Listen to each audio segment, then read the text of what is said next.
Good day, Uday and Andres. Welcome.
Okay, Jose, you don't have to come in. You can just watch.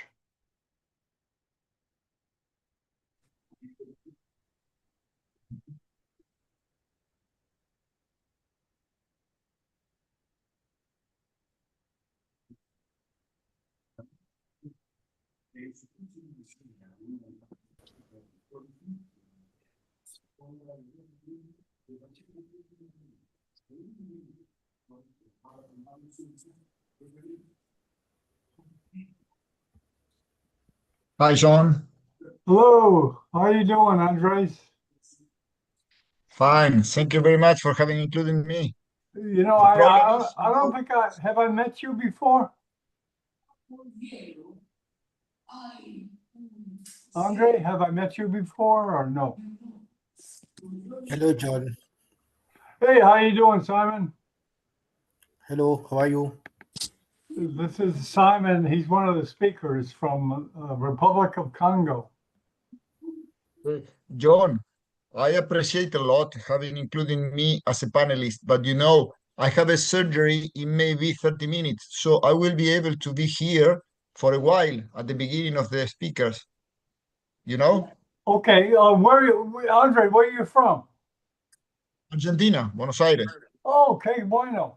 ¿Yo he visto antes? ¿Yo he visto antes? Oh, ok. Porque nosotros vamos a tener un charla grande con Roberto Herrera.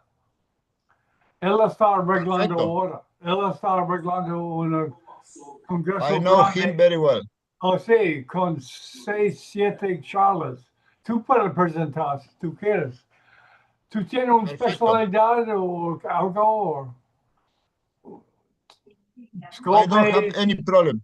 Okay. Today, the only problem today is I will be able only for the first 30 minutes. Then I have Okay. to move to the operating theater, okay? Okay, no problema. No problem. Thanks a lot.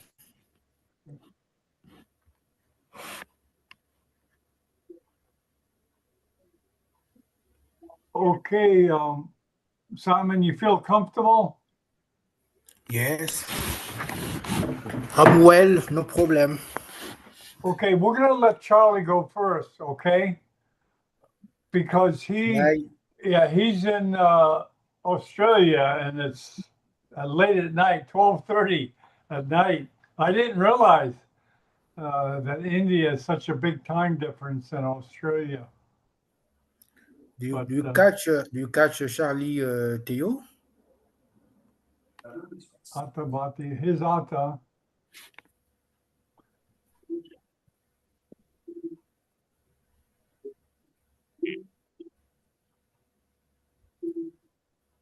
John, can I start now or I wanna wait Charlie Theo? His Charlie. El video es espectacular.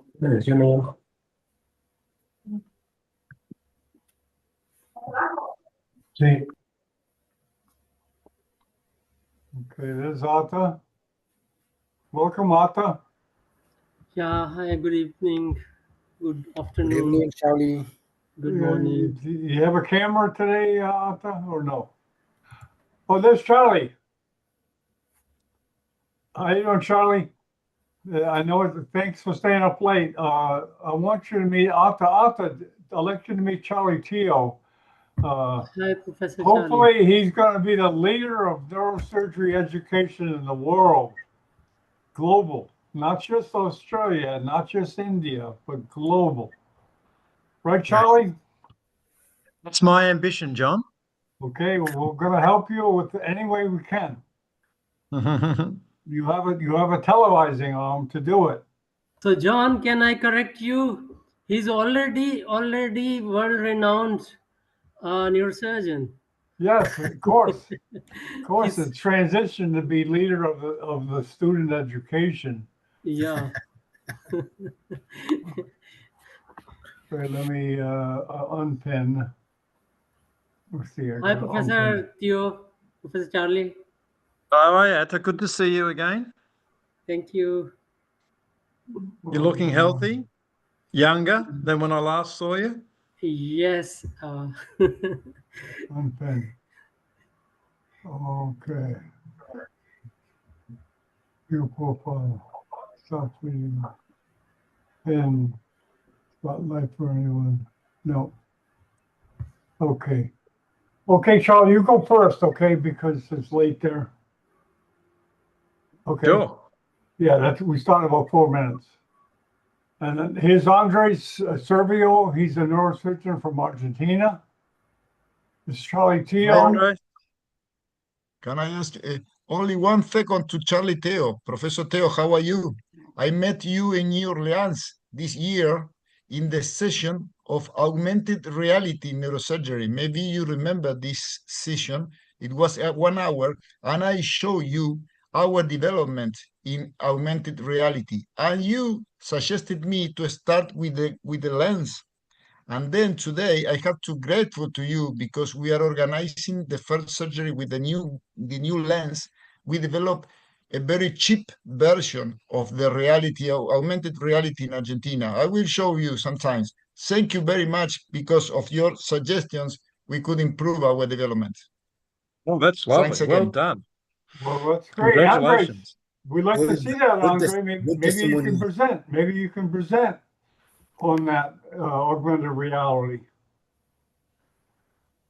Because as you know, Charlie, AI is going to make things cheaper, which is relevant for the world, the developing world. It's going to make Very some, much so. yeah, some things cheaper, and some things can be remotely diagnosed by virtual machines, essentially, that can go to the developing world. But we can talk about that later. Oh, absolutely. Hello, Uday. How you doing today? You're muted, Uday. Can you unmute? I want you to say hello to Charlie. Uday, unmute. You're muted. There you go. Hello, Dr. Charlie, sir. Nice to meet you after long. Great to learn from you. Hello, Dr. John. And this is the other speaker, Simon Thank you. Cisbangu. He's from the Congo. He's going to present after you. Charlie Teo, Simon, you get a chance to meet him. Theo.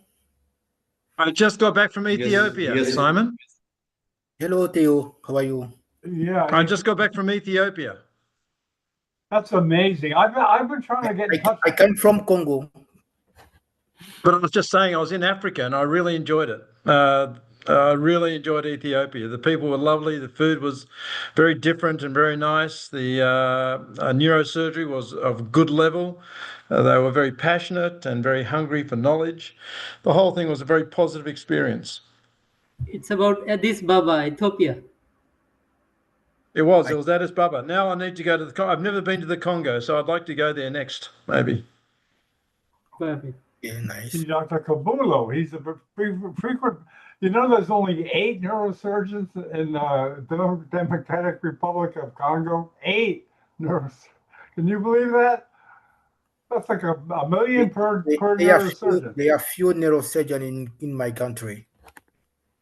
How many? Crazy, isn't it? In Ethiopia, they've got a population of 120, 130 million, and there's only 100 neurosurgeons. So again, it's a little bit less than 1 neurosurgeon per million people. It's crazy. Yeah, that is insane. And until recently, they had no MRI. So I think, Yeah. and that's also in private sector. Is that right? Yep. Well, at the moment, there's only 2 drills in the entire city of Addis Ababa.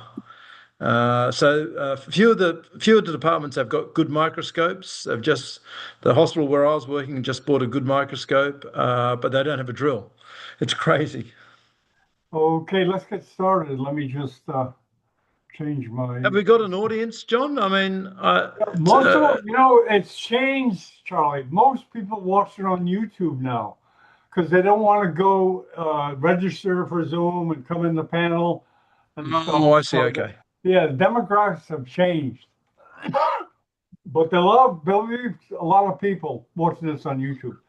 Okay, let's get started. Okay. 10, 9, 8, 7, 6, 5, 4, 3, 2. Good morning from Miami Beach. This is Dr. John Bennett broadcasting from the home of Neurosurgical TV. We have the extreme pleasure of having Charlie Teo, a world-renowned educator who frequently takes on cases that other neurosurgeons won't touch. and we appreciate that. And Charlie is going to talk about whoa, wait a minute. I don't know if we want that. Okay, anyways, okay, Charlie, I'll turn it over to you. Well, you did ask me to talk about a subject that is very dear to me, and that is what I would like to have learnt as a resident or before I got into neurosurgery, which would have made my life a whole lot easier. One always thinks ideally, and the ideal thought that I had was that doctors are in it for the right reason. They're in it for the betterment of their patients. Politics will not prevail when it comes to patient care, and doctors will always put their patients first. And it was a terrible, terrible lesson for me to learn that that is not always the case, because my naivety has led to me, I guess, not being able to practice neurosurgery in the country where I live and the country that I love, and that's Australia. And I think that if I'd been taught this lesson right from the start, I think I could have played a better game and possibly survived longer professionally. And, you know, sucking dick is a very politically incorrect expression, but it is actually in the dictionary. And the dictionary states that sucking dick is similar to many other words such as brown nosing, playing the game, being politically correct, ass licking, kicking ass, kissing ass, crawling, sucking up. It's all the same thing. And I guess what I'm trying to say is that sometimes you have to play the game. You have to suck up. You have to lose a bit of self-respect, I guess, if you want to survive this terrible world that we're in, because it is, unfortunately, a world where there are personalities, there are human traits that we just cannot deny, like greed, jealousy, insecurity, and all these traits, unfortunately, we all have them. We all have our weaknesses. So who sucks dick? Well, basically everyone sucks dick. Even the great Ronaldo in this funny meme is looking like he's doing something very naughty. But I don't. And I've had very honourable colleagues who've said to me, Charlie, if you could just play the game a little bit better, be a little bit diplomatic, be more politically correct, then I think that you could survive the political minefield of medicine. And is this something unique to Australia? No, it's not. If you look at the Wikipedia definition of bullying, right underneath bullying is the subset of medical bullying. So it's very well recognised that there is a hierarchical system in medicine. And if you want to try and survive that hierarchical system, you have to play the game. You have to be politically correct. You have to brown nose. You have to say the right things. And if you don't, then this hierarchy will come down hard on you. And again, I'd just like to give you some examples of, you know, how I should have played the game better. And I didn't, and I paid the price, a terrible price of not doing that. You know, I had this colleague who tried to teach me how to play the game. He would come with me to meetings and say, Charlie, no, don't say that. That's very abrasive. That's very brash. It's not politically correct. You've got to sort of, you've got to brown nose a little bit. You've got to sort of soften them up a little bit. Don't say that that tumour is operable when everyone else says it's inoperable. Say, yes, you're right. You're right. You know, it's probably inoperable, but do you think maybe we should try and take the tumour out and, you know, just play the game instead of going, you're wrong, I can take that tumour out. It doesn't serve you well. So with his tutoring, I tried to, you know, be diplomatic, and I just couldn't do it. And as a result, I've really paid a terrible price. When I was a young resident, I was kicked out of Concord Hospital. I was kicked out of the Royal Alexandra Hospital for Children. I was kicked out of the Brisbane Hospital, Royal Children's Hospital. I was kicked out of Royal Prince Alfred Hospital in Sydney. And I was kicked out of Randwick. So I just did not get a job. I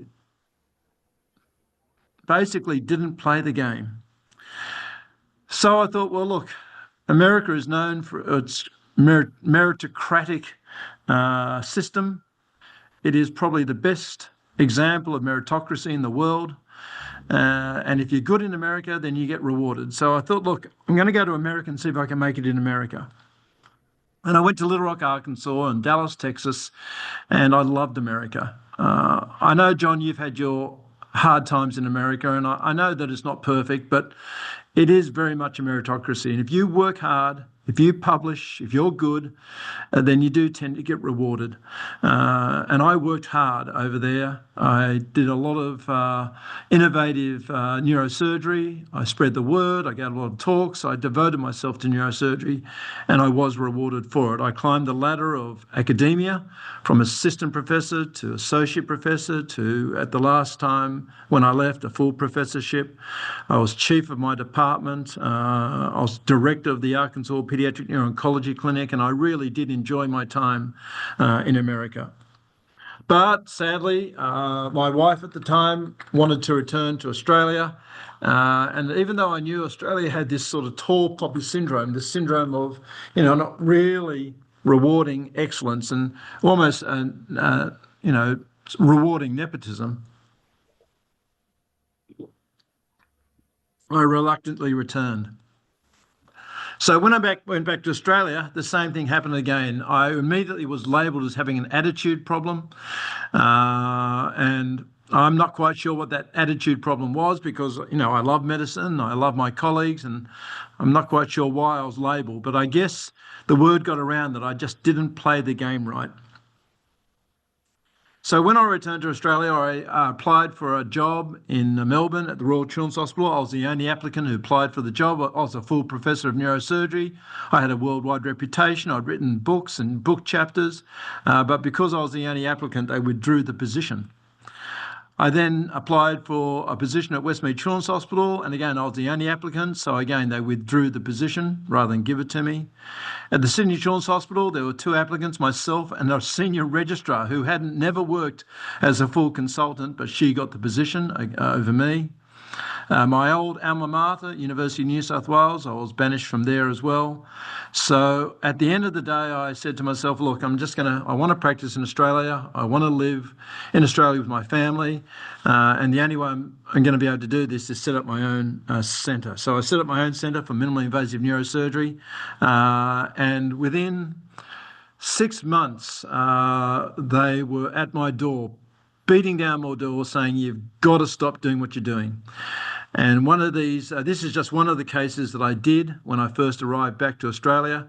I was seeing patients who had tumours that were called inoperable by others. And I thought, well, look, sure, it looks difficult. It's probably bad, high risk, but the patient doesn't want to die. They want to give it one last shot. So I said, look, I'll do it. And I would take out these tumours, such as this big PXA, pleomorphic xanthoastrocytoma, with very good results. And I did that 3 or 4 times in the first 6 months. Tumours that were considered inoperable. Patient did extremely well.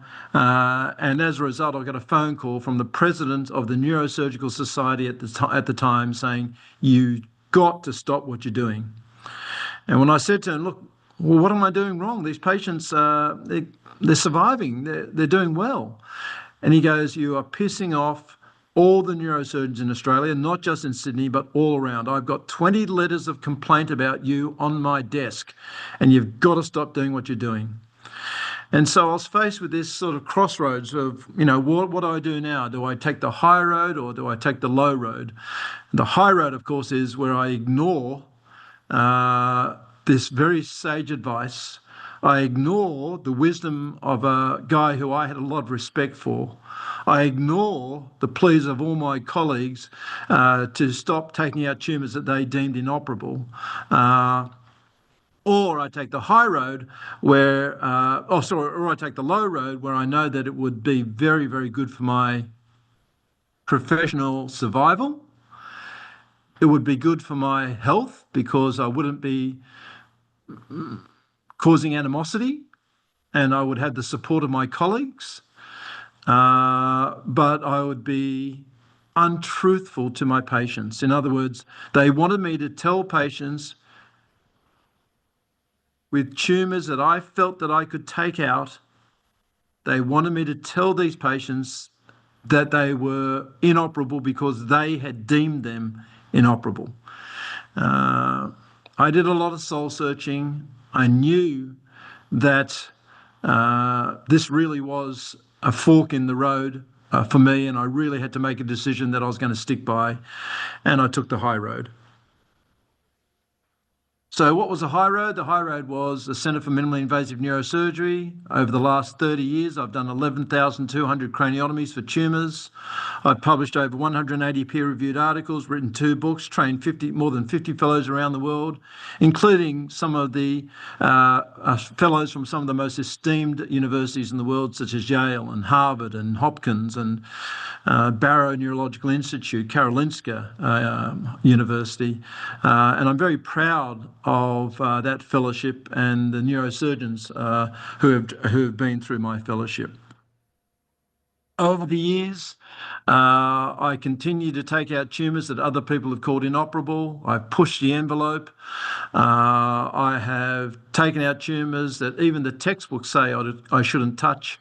And the results have been very, very good, mostly. Now, I'm not saying that I don't have bad outcomes. I have as many bad outcomes as anyone else, if not more. I'm very honest about them. I've published widely about my complications. I regret them. I take full responsibility for them. But unfortunately, that comes with the territory. And if you're going to be doing difficult tumours that are called inoperable, then you know that the risks are going to be high, the stakes are going to be high, and you are going to have some failures as well as some successes. But these are some of those tumours that I'm talking about that were called inoperable. This is a falco-tentorial meningioma, extremely difficult tumour, involving all the deep draining veins of the brain, right in the middle of the brain, but through a minimally invasive keyhole approach, we managed to get a complete resection of that tumour with a good outcome. This is a young girl with, and that should be animations, and that should be up here. Sorry about that. This is a brainstem glioma, which is ventrally exophytic, focal, with a complete resection and a good outcome. This is a butterfly glioma of the splenium, again considered inoperable, but we've written a paper on the surgical resection of butterfly gliomas, and the results are just as good, if not better, than gliomas in any other location. Complete resection, good outcome. Again, a butterfly glioma of the rostrum of the corpus callosum with a complete resection through a minimally invasive keyhole approach, and again, a complete resection. This minimally invasive keyhole approach is something that I'm very passionate about. I've tried to disseminate the skills needed to do minimally invasive keyhole surgery, and this large olfactory groove meningioma, for example, can be taken out through an eyebrow approach with the complete resection, not only of the anterior cranial fossa portion, but also the middle cranial fossa portion, and again, with extremely good outcome. This is the patient less than 24 hours after surgery, and you can see the operation is done through an eyebrow approach. The endonasal approach, again, is something that I've really sort of been very passionate about. It's a huge craniopharyngioma in a little girl from Sweden with a complete resection. You can see the fat graft here plugging up the hole, and again, extensive craniopharyngioma with complete resection, all done through the nose, and a very good outcome with the girl going home just a few days later, and no neurological deficits. The trouble is I haven't shirked from the publicity. I haven't sort of denied interviews for television shows. And over the last 35 years, I've developed a very high profile. And again, all that does is piss off your colleagues because they don't like you anyway. You're making them look bad, whether you like it or not. And then to rub it in their faces, of course, makes it even worse. I've been given many awards. I have befriended many very famous sports people, singers and entertainers, actors, in fact, Hollywood actors, even Bollywood actors. This is Steve Wozniak, who came to watch me operate all the way from America. He came to Australia. I've been seduced by politicians. This is the Dalai Lama, US Senator, giving an address to the US Congress. Every Prime Minister in the last 35 years has sort of not befriended me, but certainly has been very encouraging of me and supportive of me. And again, like I said, all that does is piss off your colleagues even more, so much so that they have to then try and destroy you or have to try and bring you down to their size. One of the ways they tried to do that was taking an advertisement in one of our newspapers called the Australian newspaper, basically telling the public that I was nothing special, like I said I was, that I could take out tumours just like they could take out tumours and nothing more or nothing less, that I was just a self-promoter, but I wasn't the good neurosurgeon or the excellent neurosurgeon that I was made out to be. When taking out advertisements didn't work, they really had to ramp it up and go to the next level. This is a Twitter account made by a guy called Henry Wu, a urologist, who is also a counsellor of the College of Surgeons. And he got so upset that he thought he'd start a movement and start a Twitter account saying, "Stop Charlie Teo." And you can see that a lot of his followers were very influential medical people, like the president of the College of Surgeons, journalists, lawyers, all joining him in their quest to rid me of my reputation and my ability to operate in Australia. So they started a campaign, mostly media-driven. This is a paper that was that had a 4-page article basically demonising me and telling the public how terrible I was. And at the end of the day, the interviewer or the journalist said to the neurosurgeons who made all these complaints about me, you know, why don't you complain about him? Why don't you destroy him? And one of the neurosurgeons said, well, he's too popular. He's popular and he's got the public on his side, and so no one wants to be seen as the person who kills Bambi. And that was then the seed that was sown in those who were trying to destroy me. They go, aha, you're absolutely right. No one wants to be seen as the person who kills Bambi, but boy, if we can turn Charlie Teo from Bambi into a wolf, then we'll be able to destroy him and the public will be on our side. So then started the campaign to turn me from being loved by the public to be hated by the public. So they had to demonise Bambi. How did they do that? They tried to say that I was greedy, and they published an article saying that people were having to raise $120,000 for my surgery, and all that $120,000 goes to Dr. Teo. Of course, we all know that $120,000, only a small portion goes to the surgeon, and most of it goes to the hospital. They then tried to say that I was irresponsible and operated on the wrong side of the brain. So they published an article saying that I'd operated on the wrong side of the brain twice, because I was a reckless, terrible surgeon. And it was published on the front page of the paper. It was all around the whole nation about how reckless a surgeon I was. They then tried to make out that I was totally inappropriate and I told terrible, rude jokes in the operating room. That actually is true, that one. They said that I was a sexual predator because someone said that I kissed a girl on the cheek and she felt uncomfortable. That girl I kissed on the cheek happens to be one of my best friends, who then came out with a statement saying that he's never made me feel uncomfortable. Nevertheless, they then tried to make me out to be a pedophile by saying that a picture posted on the internet was me wearing a pair of underwear with a young girl sitting in my lap. The young girl happened to be my daughter's best friend, who was 19. I wasn't in my underwear, I was in a pair of swimmers, and it was her 19th birthday. But again, they made it out so that she was young, and they said it was my daughter's birthday party, implying that, again, trying to say that it was sexually inappropriate. They then tried to say that I was shady and I was mixing with shady characters. I happened to operate on Mick Gatto's friend's mother. And Mick Gatto is a pretty infamous underworld figure. And so because I operated on his best friend's mother, they tried to implicate that I was part of the underworld. And all these articles came out, article after article, front page of the newspapers, the national newspapers, the Sydney newspapers, all trying to demonise me, making me out to be a terrible person. And when that didn't work, they had to then make lies. And this is one of those lies. This is published in the Sydney Morning Herald.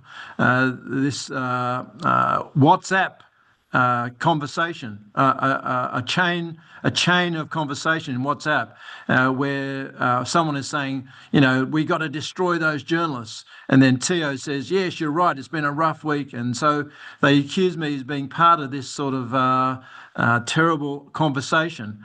And this is what they publish in the paper, and this is the reality. The reality was that my daughter was part of that conversation, and you can see here, this is the actual WhatsApp conversation chain, and they just conveniently cut out Alex Tio and put in Tio. They then went on 60 Minutes, and not just one story out of 3, but the entire 60-minute episode was interviewing patients of mine who had bad outcomes, and interviewing neurosurgeons who said that I should never have operated on these patients. What they didn't realise is, in fact, one of those patients that they had on that program who said that I was terrible and that I made her child a vegetable, actually wrote me an email a few weeks beforehand, and this is the email from the father of that child who was on 60 Minutes saying how terrible a person I was. And I'm not going to read the email because he uses a lot of expletives, but basically he was saying that, you know, Charlie, I support you 100%. You tried your best. The outcome wasn't good, but at least you tried, and I'm very happy to go public. Yet he was the one that they managed to get on 60 Minutes, and I'll just leave it up to your imagination as to why they managed to get him on 60 Minutes.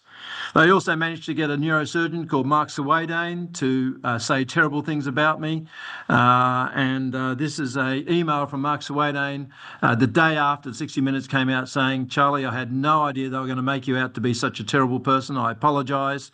And the realm of uncharted territories in neurosurgery is a place of solitude.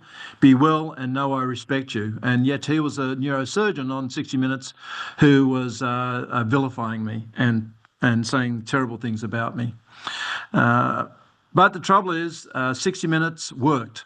And what I mean by that is that it gave everyone who were against me, in other words, every neurosurgeon in Australia, the ammunition and the strength to then go in for the kill. So they started up a professional standards committee tribunal, and they got 2 patients, and those 2 patients basically said that our loved ones had bad outcomes and Tio is to blame. At the end of the tribunal, which went for 8 days, 8 days of tribunal, thankfully they found me not guilty of anything untoward. They said that I was a talented surgeon and that I could continue operating. They did not take my license off me, but they found me guilty of 2 things that they felt were unprofessional. And here's what they found me guilty of. They found me guilty of being overly optimistic, and they found me guilty of giving contrary second opinions. And I guess if you distill that, it means that they wanted me, like they've always wanted me to do, and that is give the same opinion as the first neurosurgeon. So what they found me guilty of was telling a patient that their tumour was operable, when in fact everyone else had called it inoperable. And so that continues to this day, that they want me to toe the party line and tell people that their tumours are inoperable, even if I think I can take the tumour out. I have to tell patients that it's inoperable. Because of that 60 Minutes program, any country that watches 60 Minutes then cancelled me. So I've been cancelled in Australia, New Zealand, America, England.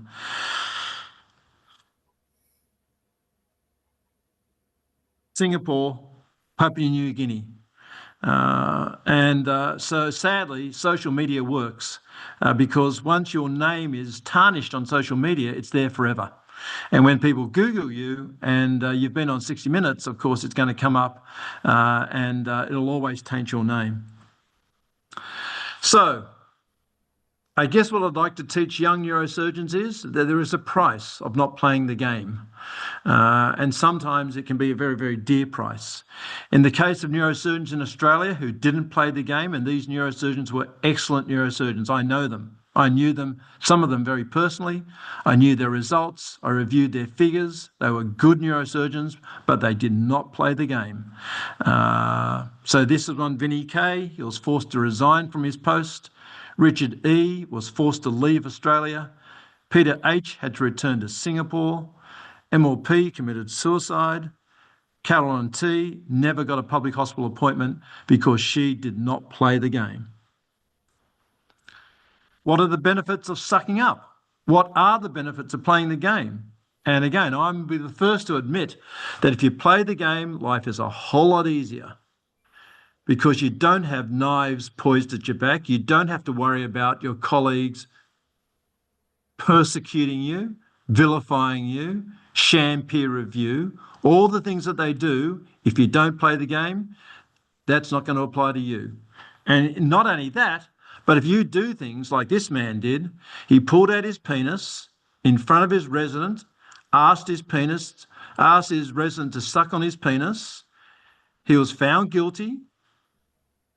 She proved that it happened.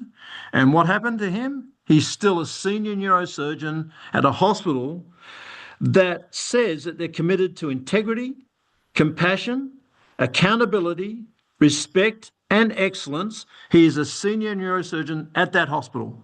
Why? Because he played the game. He was part of the boys' club. He was part of that group that basically can do anything they like. Here's another neurosurgeon. He has pleaded guilty to distributing pornography, child pornography. He was found guilty, and yet he is a practicing neurosurgeon 2 years after, never went to jail. He got a suspended sentence, and he continues to practice as a neurosurgeon. And these people played the game, they did the right thing, and life is very easy for them, and they're still practicing as neurosurgeons in Australia. You will still reach the top. I'm not saying that playing the game doesn't mean you can't be a good neurosurgeon. You can still be a good neurosurgeon. Sure, you have to swallow your self-respect. You have to, maybe not sleep straight at night, but you can still get to the top. And in the long run, you may actually benefit more people. I'm not denying that. If I played the game, I would have been able to practice for another 5 years. I would have helped another few hundred people. So I'm not saying that playing the game doesn't help people. If you can play the game, if you can do it, then it will make your life easier. What are the benefits of not brown nosing? Well, basically it's self-respect. I can go to bed at night and sleep straight, sleep with myself and feel like I've been a good person and done the right thing. And that gives you a lot of comfort and solace. If you can feel like you've done the right thing and know you've done the right thing, it does give you a lot of peace and a peace of mind. Respect yourself and others will respect you. And so you do get the respect of other people if you do the right thing. You get the respect of ethical people and you can innovate because you break the mold. And you can do things like develop new techniques, new operations, push the envelope, even though people who push the envelope often get persecuted for it. I love this statement by Margaret Thatcher: the process of abandoning all beliefs, principles, values and policies in search of something which no one believes, but to which no one objects, the process of avoiding the very issues that have to be solved merely because you cannot get agreement on the way ahead, what great cause would have been fought and won under the banner, I stand for consensus? It's a great statement. It's something that you don't hear politicians talk about because politicians usually play the game. But if you don't play the game, then you are going to make a difference in this world. I'm very, very lucky to have spent 4 hours with the Dalai Lama. He's a very wise man. And I talked to him about this very problem, the very problem of, what happens when you don't play the game? You've got everyone against you. How do you find peace and comfort? And he has this great expression. Sometimes when you look for new horizons, you have to lose sight of land. It's not a pleasant path. It's a lonely path. But at least at the end of the day, you have maintained your self-respect. So to all those young neurosurgeons out there listening to this talk, let me just summarize by saying this. It would be great if you could take the Hippocratic Oath and hope that all people involved in medicine do it for the right reasons, i.e. for the patient, putting patients first before your own survival, before your own life, putting a patient's life first. That's what we're meant to be doing in medicine. However, if you do that, don't be naive. Don't be silly. Prepare yourself for what's going to happen. And what's going to happen is that you will piss off and alienate a lot of people. At the end of the day, however, I'm extremely happy that I've done that. I'm extremely happy with my career. I've had a lot of, I feel a lot of self-worth. I'm at peace with myself, and I wouldn't do it any other way. But I guess it would have been nice to have been warned that it was going to be as bad as it really was. Thank you.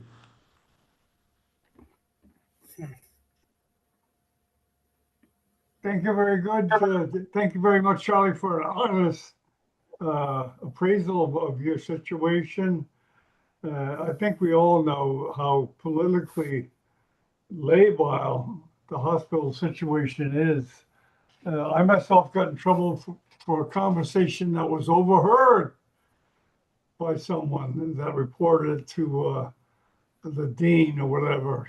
A conversation overheard, but I didn't pursue anything because I was a docile, cowardly student, and I was afraid. So, okay, let's get some any comments from the audience.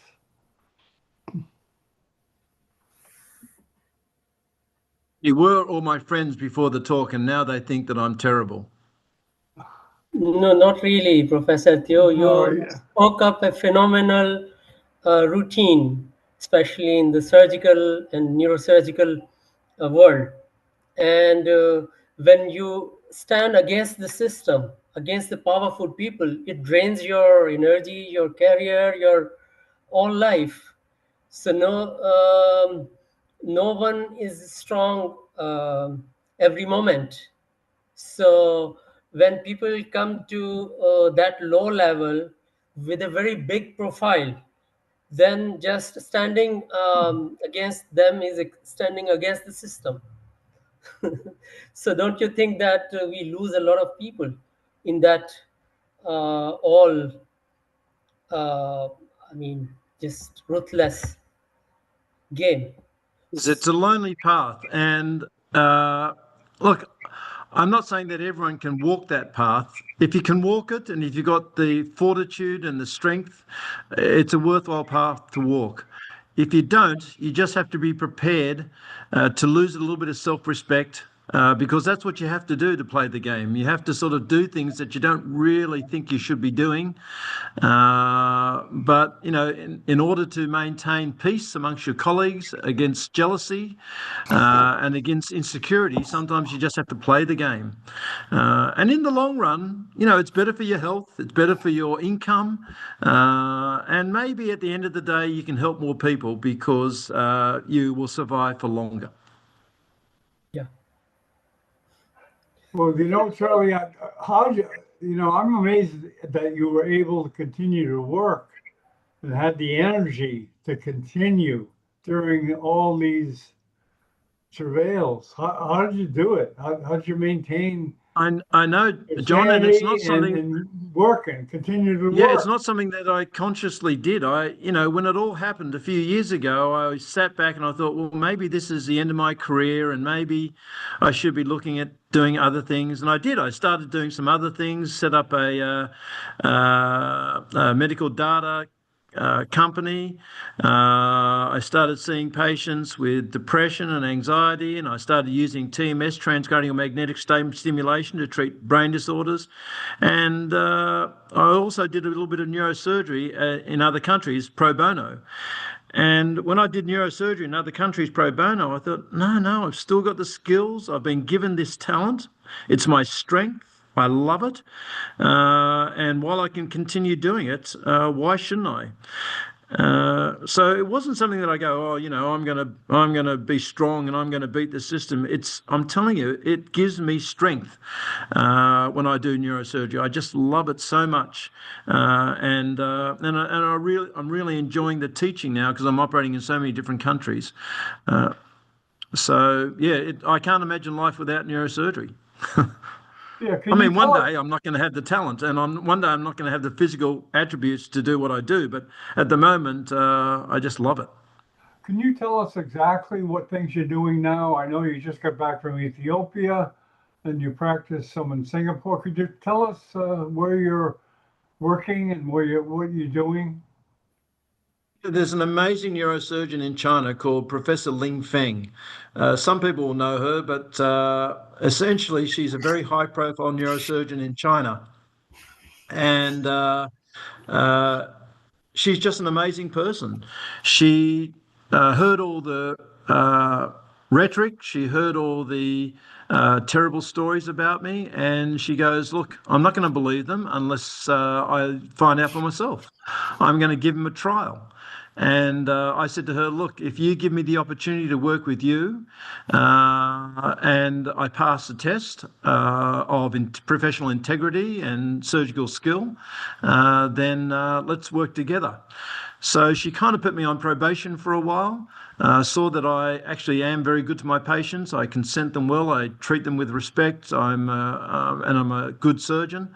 And so, yeah, she's been incredibly supportive, and I've been operating with her and her team in Hainan in China, in a city called Wushishan, which is the third largest city in Hainan, in the province of Hainan. And the same thing happened with me operating in Spain. Two of my previous fellows were in a hospital in Spain. They knew me personally. They'd spent months with me in Sydney, and they said, look, we don't believe the rubbish. Come and operate in Spain with us. We'll keep an eye on you, and everyone will keep an eye on you. And if there's anything that's bad, of course, you won't be able to operate here anymore. But if you're as good as you used to be, and if you are as good to your patients as you used to be, we'll support you. And so those two places, and the same thing happened in Peru, in Colombia, in Brazil, in Thailand, in Germany, in Switzerland, and all around the world. My previous fellows have said, this is terrible what's happened to you. We're going to support you. And so that has allowed me to operate all around the world, but mostly in Spain and in China. Well, I'll tell you, Charlie, you're a valuable asset in education, notwithstanding other things that went on, but you're a valuable educator and the world needs you now. The neurosurgery world needs you now. Ben Zhu, another famous Chinese neurosurgeon who I'm sure you know of, he said before the show that artificial intelligence is the future of neurosurgery. And I was taken aback. I said, what does it have to do with neurosurgery? But we're seeing now there's so many things going on. And I hope you can help us transition the world essentially to a treatment with AI and neurosurgery, not just neurosurgery. So I'm looking forward to that future. Yeah, look, it's one of my passions, John. Not only is surgery one of my passions, but teaching is very, very dear to my heart, and I love it. And I love spreading the word and improving the quality of neurosurgery around the world. So, yeah, no, that's exactly what I'll be doing over the next few years. A lot of teaching. Yeah, thank you. We'd like to work with you a lot because you have a lot to share with this world in a time of transition. We're in a transition of We are. education, not just neurosurgery. We're in a transition of technology, being able to get goods a lot cheaper than before, being able to use intricate, expensive machinery remotely, so it doesn't have to be in the country. It can be somewhere else, and these tests can be done remotely, which avoids the high cost of developing world machinery. Atta, you have a question or comment? Yes, Professor Charlie, you have a very huge experience in endoscopic diencephalic tumors. So, can I request you for your availability as we can learn more from your experiences, and if you could just have some more lectures on diencephalic tumors through endoscopy on this forum, please? Absolutely. In fact, I think I've given one talk many years ago on this forum, but it's about time I gave another one. And, I'd love for everyone to learn from my mistakes. Operating on the brainstem is high risk. People who consider brainstem tumors inoperable, I don't blame them because it is very, very difficult. Not everyone should be doing it. It requires a huge amount of skill and experience. And I think it should be something done by, probably one or two people in every country, and that's it. And they should refer to these people. And I would love to teach you, so that you can learn from the mistakes that I've made over the years by doing brainstem tumors. Yeah, it's very dear to my heart. When I was at Duke University, I was there mostly because I was doing a lot of brainstem tumors, and because I 60 Minutes, I was, they took away my privileges at Duke University, and so I would love to use some other forum to teach neurosurgeons brainstem surgery.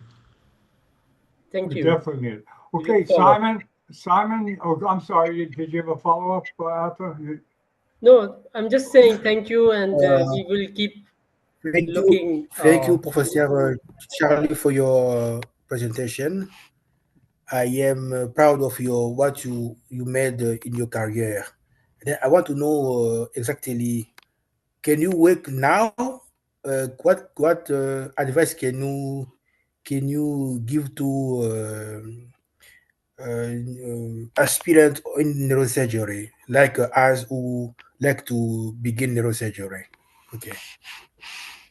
I think the advice I'd like to give is go in with your eyes wide open. Don't be naive.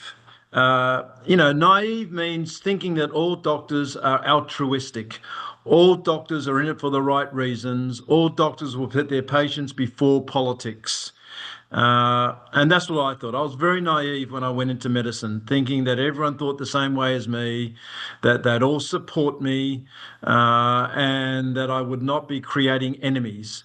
And it goes something like this. When you take out a tumor that another surgeon has called inoperable, whether you like it or not, whether it's intentional or unintentional, it'll make that surgeon look bad. And so the trouble with that is that if you start doing things that other people don't do and getting good results, you are almost by definition going to make a lot of people upset. And again, they shouldn't be upset. Ideally, of course, they should go, oh my God, I'm gonna upskill, I'm gonna learn that technique, I'm gonna refer my patients to that doctor. But the trouble is that's again assuming that all doctors have a lot of personal super ego, they have a lot of security and confidence, and that they are going to refer patients to you and accept that some surgeons are better than others. So you're making presumptions or assumptions which aren't true. Not everyone is going to be kind. Not everyone is going to be secure with their own self. And, you know, the lesson I'd like to teach people is go in with your eyes wide open. Know exactly what you're doing. Know exactly that you're going to have this sort of response and reaction to what you're doing, and then you go in well armed and prepared. Okay. Thank you very much, Charlie. Thanks for spending your time.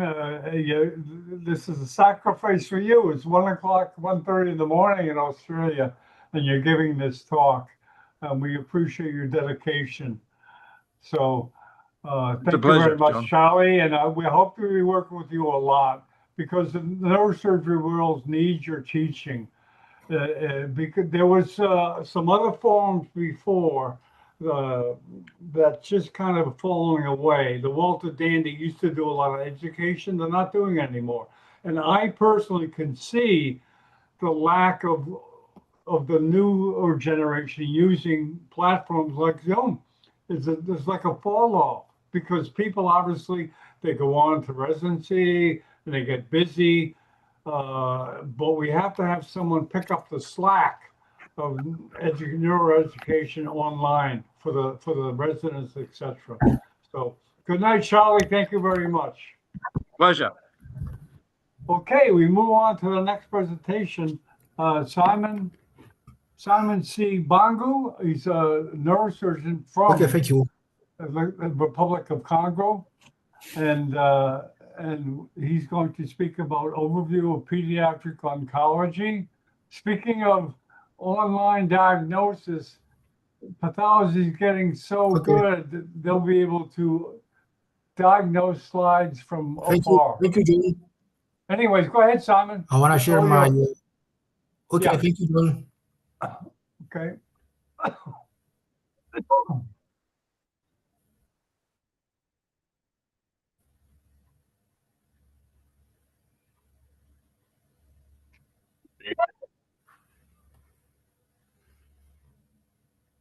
Okay. Just 1 minute. Yeah, first the share button.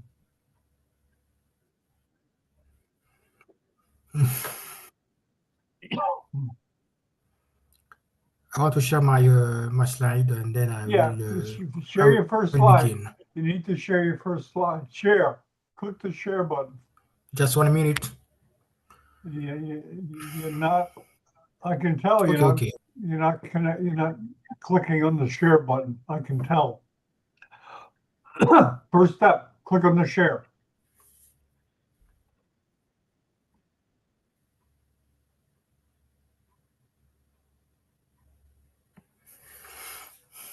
It's slowly, but okay. Take your time. It's good okay. now. Take your time.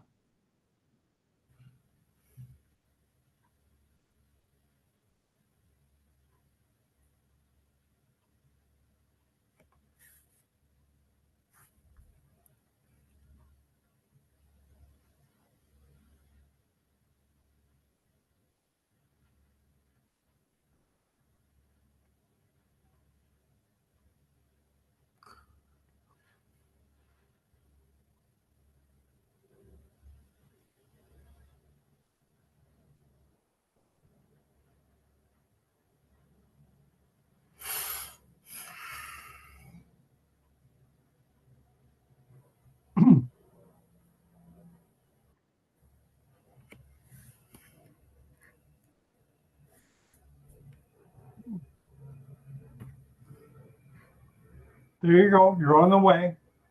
Good.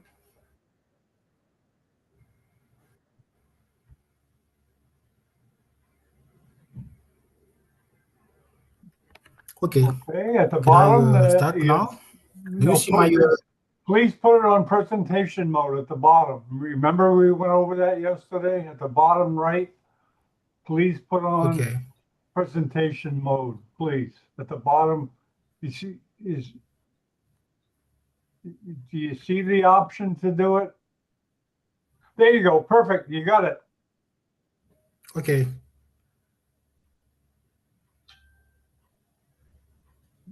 Okay, perfect. Oh, you went and, back. Okay. okay, it's You good can go now. ahead. You can do it this way. That's okay. Okay, I am Dr. Simon Chibangu. I'm from Republic Democratic of Congo. In my country, I perform neurology and psychiatry, but I like to become a neurosurgeon in the future. And today I want to talk about overview of pediatric oncology. That's me, a neurologist and a future neurosurgeon. Okay. We're talking about 5 types of tumor occurred in childhood. We have glioma, craniopharyngioma, meningioma, medulloblastoma, and primitive neuroectodermal tumor. Nice. Can I move? Okay, what can I know about brain tumor? In general, the brain tumor account for 85% to 90% of primary central nervous system. The brain tumor are classified as benign or malignant or pituitary and other, according to Tara and all 1993. The new WHO classification retained the embryonal tumor subtype of medulloblastoma, atypical teratoid and rhabdoid tumor, and embryonal tumor with multilayered rosettes. This is a glioma tumor. It will be one or unique or multiple lumps in the cerebrum. Glioma is also common primary intracranial tumor, representing 80% of primary malignant brain tumor, according to C&all 2023. Glioblastoma can be diagnosed in the third trimester of pregnancy, while the diagnosis is very rare in early pregnancy. The glioblastoma is most commonly found in the cerebrum, which is the largest major section of the brain. Temozolomide remain the gold typical initial treatment medication to glioblastoma. How the temozolomide works? It works by inhibiting DNA replication and repair in tumor cells, making them more susceptible to radiation and chemotherapy treatments. Moreover, the most effective treatment of glioma is combination of surgery and chemotherapy. In pediatric, we distinguish diffuse intrinsic pontine glioma, another type of glioma. This tumor is most malignant primary central nervous system cancer in children, accounting for 10 to 20% of all pediatric brain tumor. It begins in the bone and often infiltrate other parts of the brain stem, further inventing into cerebellum and thalamus via white matter pathway. This is example of diffuse intrinsic pontine glioma. I said that this tumor is located in the bone and can infiltrate after in cerebellum via white matter pathway. This is the same explication of infiltration of diffuse intrinsic pontine glioma. We have 2 kinds of infiltration: leptomeningeal dispersion and local infiltration. Because of local infiltration and because of its local infiltration and brainstem location, this illness is not susceptible to surgical resection, and the only treatment will remain the radiation. We pass to the other form of tumor, the craniopharyngiomas. Craniopharyngiomas is located in close proximity to the hypothalamus and pituitary gland. Here, Because of infiltration and displacement of both structure, hypothalamus and pituitary, the result is hormonal dysfunction, according Beclos et al. 2023. Craniopharyngioma is a benign tumor in the cellular of supracellular area of brain, account for 3.5% of childhood intracranial tumor, according Park and al. 2023. What is the clinic of craniopharyngioma? We must retain three things: headache, visual impairment, and endocrine deficit. Because of this tumor encompass hypothalamus and hypophyse. The treatment of craniopharyngioma is that the craniopharyngioma is treated by surgery and radiation with combination of immunosuppressor like dacrafamide and trametinib, showing a good result, including full response and significant tumor reduction, according Agosti and al. 2024. Meningioma. This is meningioma. We distinguish three grades: grade 1, grade 2, and grade 3. Meningioma will be parasagittal or convexity. Meningioma are benign, slow-growing SNS tumor. Although neurological signs and symptoms are thought to be predominant manifestation, psychiatric symptoms such as depression can occasionally be initial symptom of meningioma. A meningioma is a form of brain tumor that develops from meninges, that is the protective membrane surrounding brain and spinal cord. In pediatric meningioma, we can meet a mutation, germline mutation of NF1, SMRC, and so on. The treatment of and then we have medulloblastoma. Excuse me, medulloblastoma. After meningioma, we have medulloblastoma. Medulloblastoma is type of embryonal tumor that develop in cerebellum and brainstem. It is responsible for around 63.3% of intracranial embryonal tumor and about 20% of pediatric brain tumor. Medulloblastoma tumor are classified as SNCWHO grade 4. What? Because of the rapid growth and a right spread via cerebrospinal fluid, according to Naviscas and al. 2023. SMARCA4 is a mutant gene present in several forms of brain cancer, including medulloblastoma, glioma, and typical teratoid or rhabdoid tumor. What about treatment of medulloblastoma? Medulloblastoma treatment of young children involve self-surgery and intensive chemotherapy. Standard medulloblastoma therapy like surgery and chemotherapy, and radiation can have severe influence on neurocognitive and endocrine function, especially in pediatric patients during key brain development. And the latest is primary neuroectodermal tumor. The PNT are aggressive tumors with cellular morphology that resemble central nervous system differentiation. They develop from germ cell tumors such as mature and immature teratoma, according to Snyder and al. 2023.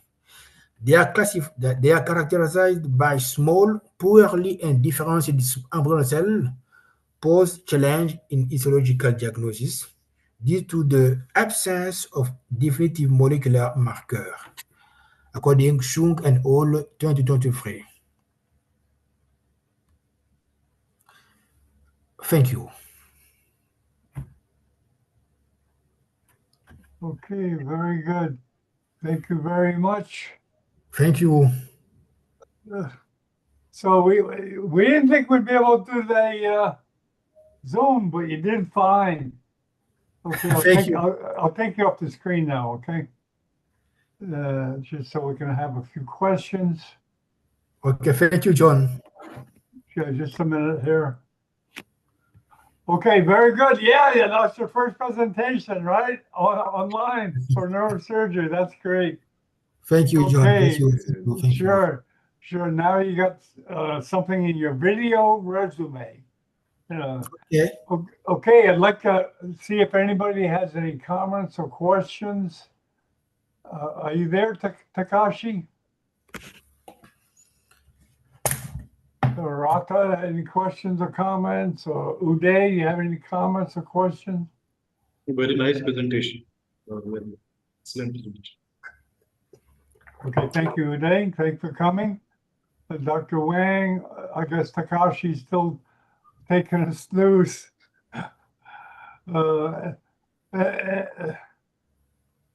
Any rate, okay. Atta, any comments or questions? It's such a broad field. I'm sure there's a lot of things you could say. Go ahead, Atta. Excellent, Dr. Simon.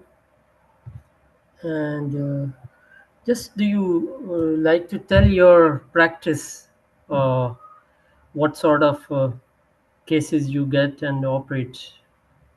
How is the situation in your practice in government setups and in private? Now I am at France where I do psychiatrics, but in my country I do psychiatry and neurology.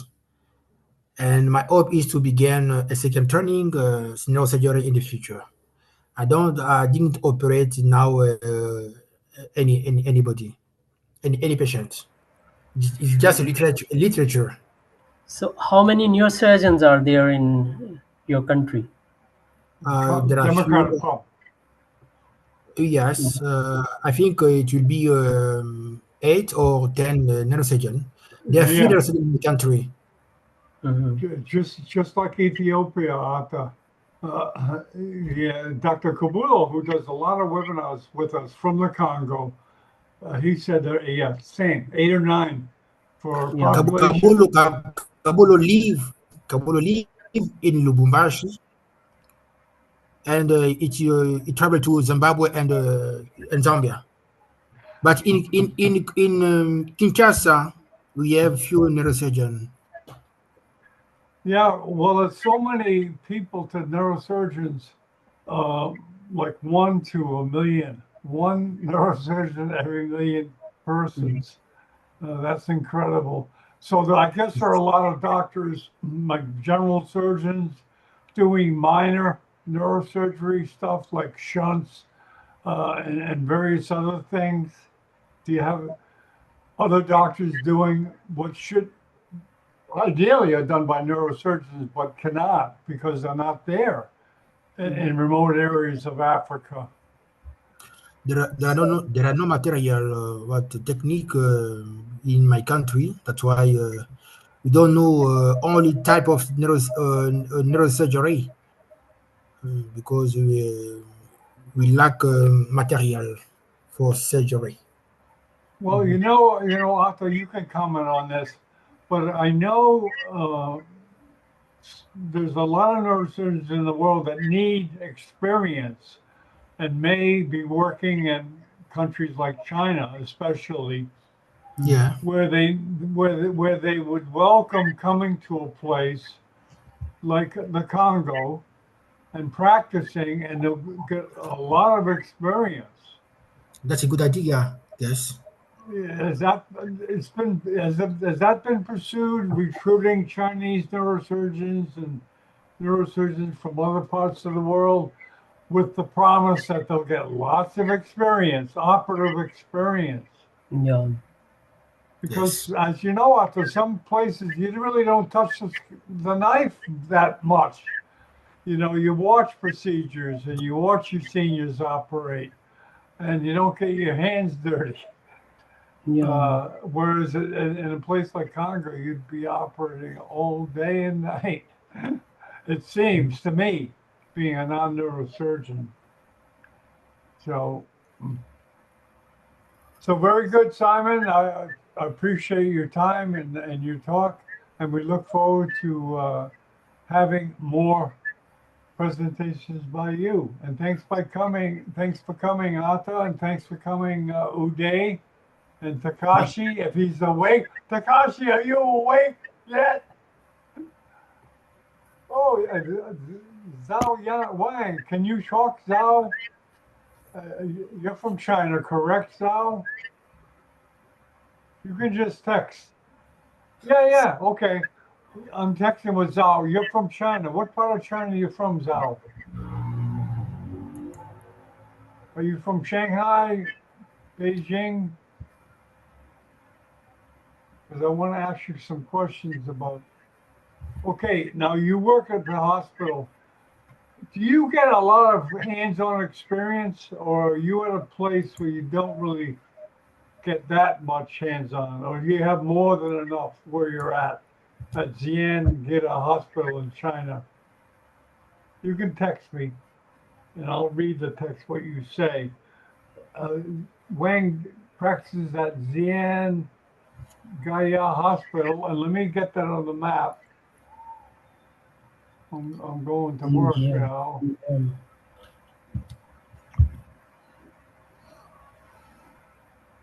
Just give me a chance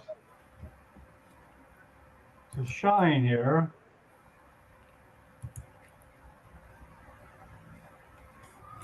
Okay, I'm going to put a map up of China and let me share it.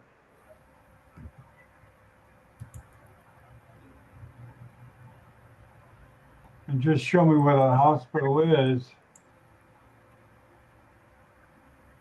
Okay, you can see that map, right? No. Okay.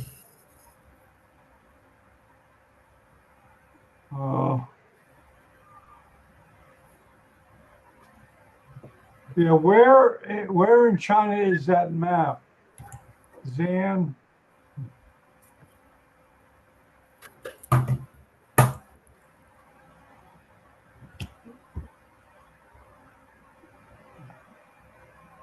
Zan Yayang, is that right?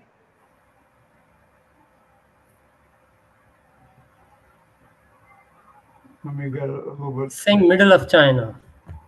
Hold on. Is that the right place?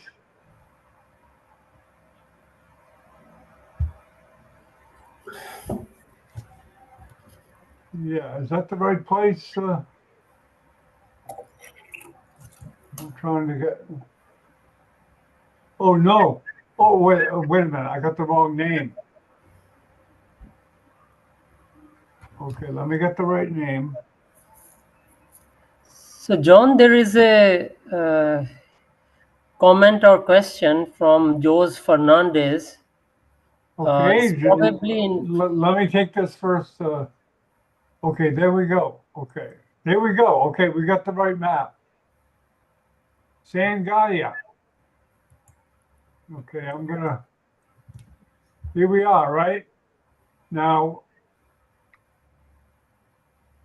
how many? Okay, do you get a lot of operative experience at that hospital? And I'm gonna ask him and. Hunan province. Okay, Hunan. That's where Dr. Yuha Hernes-Nemi was at. One of the hospitals in Hunan. So yeah, at the hospital you're at Zhangara. Oh, Zhangara. Hold on. Yeah, there it is.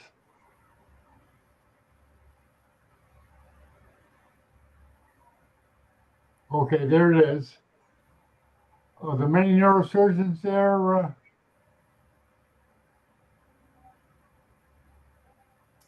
Okay, I'm having a hard time communicating with him. Hold on. Okay, okay, Zhao? Okay, we'll go on. Okay, there's a question, Ata? Yeah, someone Someone has in the asked Q&A? probably in Spanish. Oh, someone on the panel is asking? Yes. I see the, Fernandez. oh, okay. Okay, yeah. Well, he just says thank you for the presentations and for your constant help and communication between neurosurgeons. I appreciate that. I'll tell you, you can never get too many compliments. Okay. All right. Okay, we're done now, and we have a lot of fodder for webcasts that are gonna come. I'm gonna talk to that Argentinian neurosurgeon about his AR experience in Argentina. That'll be interesting to hear, and we're open to other types of webcasts. We're gonna redo the dual neurosurgery next week, and we'll be having others. So keep in touch. And thanks, everybody. Any comments before we leave it, Ata? No, thanks. Thank you. Boy, that was Charlie really laid it out, huh? That was Yeah. surprising. Wow. Surprising. And I hope he helps us educate. Anyways, thank you everyone for coming, and I'm signing off. Thanks, Simon. Okay, bye.